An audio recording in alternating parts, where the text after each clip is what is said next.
Hello అండి. Welcome to Telugu UPSC గురు. ఈరోజు మనము 14థ్ జులై ఎంసీక్యూస్ ప్రాక్టీస్ చేయబోతున్నాము. మన ఫస్ట్ క్వెషన్ ఏంటో చూద్దాము. ఇది కల్చరల్ హిస్టరీ ఆఫ్ ఇండియాకి సంబంధించి 2 స్టేట్మెంట్స్ ఇచ్చారు. వీటిలలో ఏది కరెక్ట్ అని చెప్పాలి. రైట్. ఫతేపూర్ సిక్రీలో ఉన్న బులంద్ దర్వాజా ఇంకా కన్కా వచ్చేసి వైట్ మార్బుల్ యూజ్ చేశారు దీని మేకింగ్‌లో అనేసి అంటున్నారు. ఓకే. సెకండ్ స్టేట్మెంట్ చూడండి.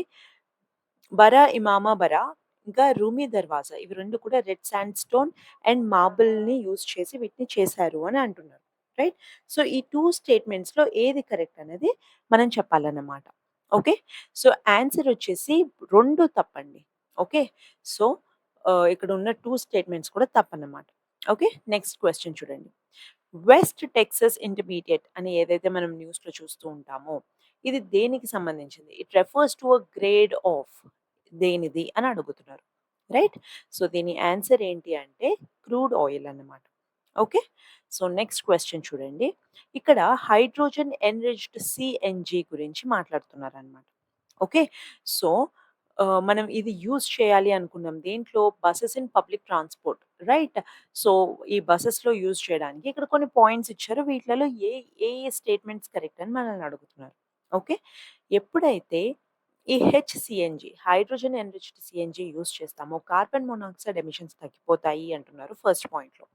Carbon dioxide and hydrocarbon emissions ఇవి 2 కూడా తగ్గిపోతాయి అనేసి అంటున్నారు. ఓకే. ఈ రెండిటి ఎమిషన్స్ కూడా తగ్గిపోతాయి అని సెకండ్ పాయింట్‌లో అంటున్నారు.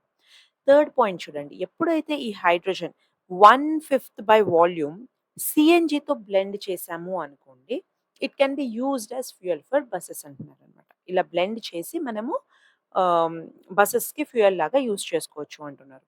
ఫోర్త్ పాయింట్ ఇది సీఎన్‌జీ కన్నా తక్కువ ఎక్స్‌పెన్సివ్ అనమాట. కొంచెం చీపర్‌గా ఉంది అని అంటున్నారు. ఈ 4 స్టేట్మెంట్స్‌లో ఏది కరెక్ట్ అని అడుగుతున్నారు. ఓకే. సో, ఇక్కడ వచ్చేసి ఓన్లీ 2 అండ్ 3 అండి. Okay. So, carbon monoxide emission eliminate అయిపోతుంది అనేది తప్పు. ఓకే. ఫోర్త్ పాయింట్ కూడా తప్పన్నమాట. లెస్ ఎక్స్‌పెన్సివ్ కాదిది. Okay. So, 2 and 3 are correct. So, అంతేనండి. Thank you so much for your time. Next వీడియోలో మళ్ళీ కలుద్దాం. All the best.